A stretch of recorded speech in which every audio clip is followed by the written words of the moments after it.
Satu pagi, Sarah dan Jeff pergi ke sawah padi. Selepas berjalan beberapa ketika, Jeff berhenti dan mengadu. "Sarah, sungguh panas hari ini.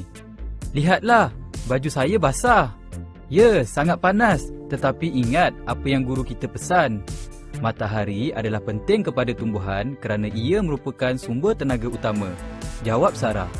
Sebaik sahaja Sarah berkata demikian, dia terlihat seekor beluncas sedang memakan daun hijau. "Oh tidak," Sarah menjerit apabila dia melihat seekor burung sedang terbang dan menangkap beluncas tersebut untuk dimakan. Tumbuhan hijau dimakan oleh beluncas dan beluncas itu dimakan oleh burung. Hubungan makanan antara organisma dalam habitat ini dipanggil rantai makanan. Rantai makanan adalah hubungan makanan antara organisma dalam suatu habitat. Rantai makanan sentiasa bermula dengan pengeluar atau tumbuhan hijau. Tumbuhan hijau dipanggil pengeluar kerana tumbuhan hijau membuat makanannya sendiri melalui fotosintesis menggunakan tenaga cahaya daripada matahari. Ulat dan burung adalah pengguna. Rantai makanan boleh dibina menggunakan simbol anak panah. Anak panah bermaksud dimakan oleh. Mari kita lihat contoh rantai makanan yang berbeza di habitat yang berlainan. Di sawah padi, rantai makanan bermula dengan padi sebagai pengeluar. Padi dimakan oleh belalang dan belalang dimakan oleh ayam. Pengguna dalam rantai makanan ini adalah belalang dan ayam. Di dalam kolam, rantai makanan bermula dengan rumpai air sebagai pengeluar. Berudu memakan rumpai air dan berudu dimakan oleh ikan kecil. Ikan kecil dimakan oleh ikan besar. Pengguna dalam rantai makanan ini adalah berudu, ikan kecil dan ikan besar.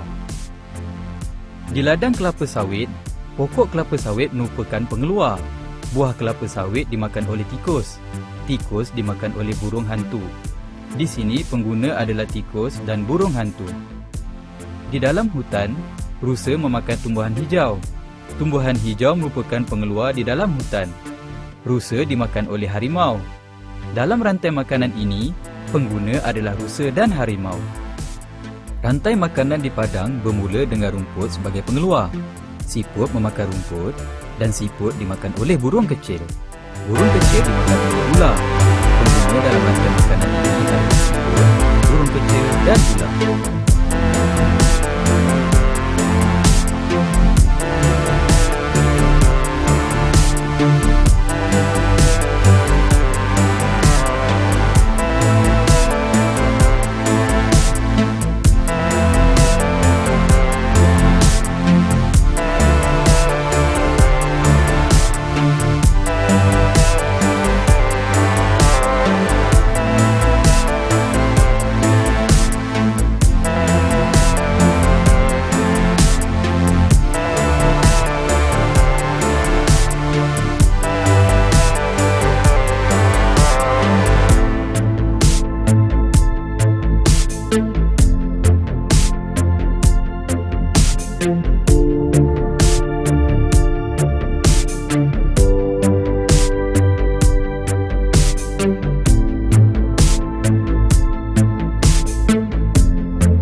Dalam suatu interaksi makanan, jika arastrof meningkat, bilangan individu, biojisim, dan jumlah tenaga yang ada dalam setiap individu bagi setiap arastrof juga akan berubah. Semua faktor ini boleh digambarkan dalam bentuk piramid ekologi. There is three of them yang dikenali sebagai piramid bilangan, piramid biojisim, dan piramid tenaga. Namanya sama, because why not? Aku pun tak tahu kenapa. Anyway, piramid bilangan ialah piramid yang menunjukkan bilangan organisma pada setiap arastrof dalam satu rantai makanan.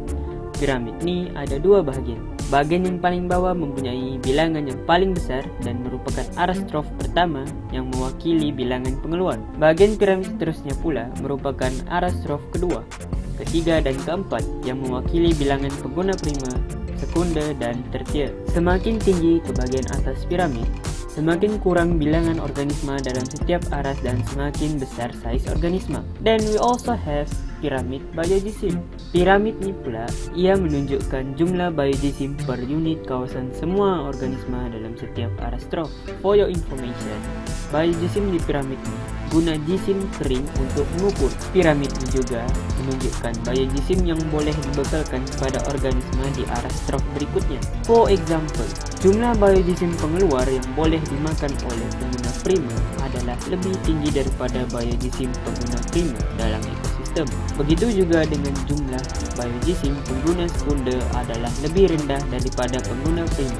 Semakin tinggi ke bahagian atas piramid, semakin kurang jumlah biojisim per unit kawasan.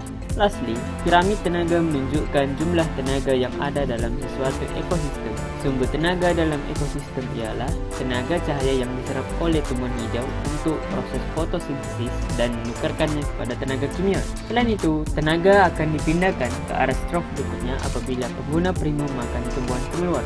Tenaga yang ada dalam molekul makanan mungkin disimpan dalam tisu badan atau dipindahkan ke persekitaran dalam bentuk kumuhan. Hanya 10% tenaga dipindahkan ke arastrof berikutnya.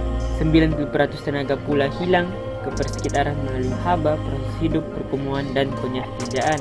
Meaning that organisma yang berada pada arastrof yang lebih rendah mempunyai kandungan tenaga tersedia yang lebih banyak berbanding organisma pada arastrof yang lebih tinggi. That's all. Thanks.